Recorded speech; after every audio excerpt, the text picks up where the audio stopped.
Hello all, ഞാൻ doctor ടീമ Thomas, MTM ഹോസ്പിറ്റലിലെ duty ഡോക്ടറായിട്ട് work ചെയ്യുന്നു.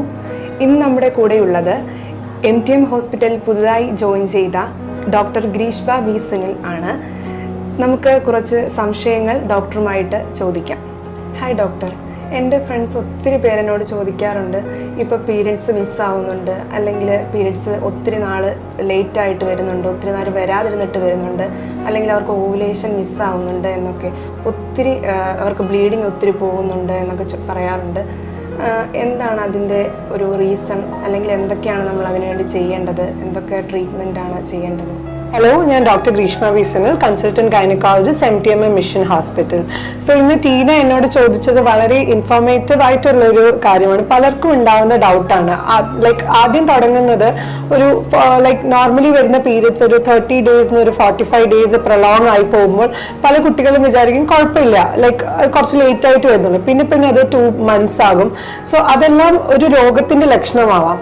ലൈക്ക് ഇപ്പൊ പലരും കേട്ടിട്ടുണ്ടാവും PCOS പറ്റി, that is polycystic ovarian syndrome. PCOS എന്ന കണ്ടീഷൻ നമ്മുടെ അണ്ഡാശയത്തിൽ അണ്ഡം വികസനം പ്രോപ്പറായി നടക്കാത്തപ്പോൾ വരുന്നതാണ്. ഇതിപ്പോൾ മെനി ടീനേജേഴ്സിന്റെ ഒരു കോമൺ ഇഷ്യൂ ആണ്. ലൈക്ക് നമ്മുടെ മാറുന്ന ജീവിത സാഹചര്യങ്ങൾ, ലൈഫ് സ്റ്റൈൽ ചേഞ്ചസ് കാരണം, ലൈക്ക് ഇപ്പം കുട്ടികൾ കൂടുതൽ പുറത്ത് പോയി കളിക്കാറില്ല, അവരുടെ ആക്ടിവിറ്റി ലെവൽ കുറയുന്നു, ഫുഡിന് വളരെ ഡിഫറൻസ് ഉണ്ടാകുന്നു. നോർമലി പണ്ട് നമ്മൾ വീട്ടിലെ ഭക്ഷണം കൂടുതൽ കഴിച്ചതിന് പകരം ഇപ്പോൾ ഹോട്ടൽ ഫുഡ്സ് കഴിക്കുന്നു, like junk foods, burger, pizza അതെല്ലാം കഴിക്കുന്നു. So there is A difference in the life style.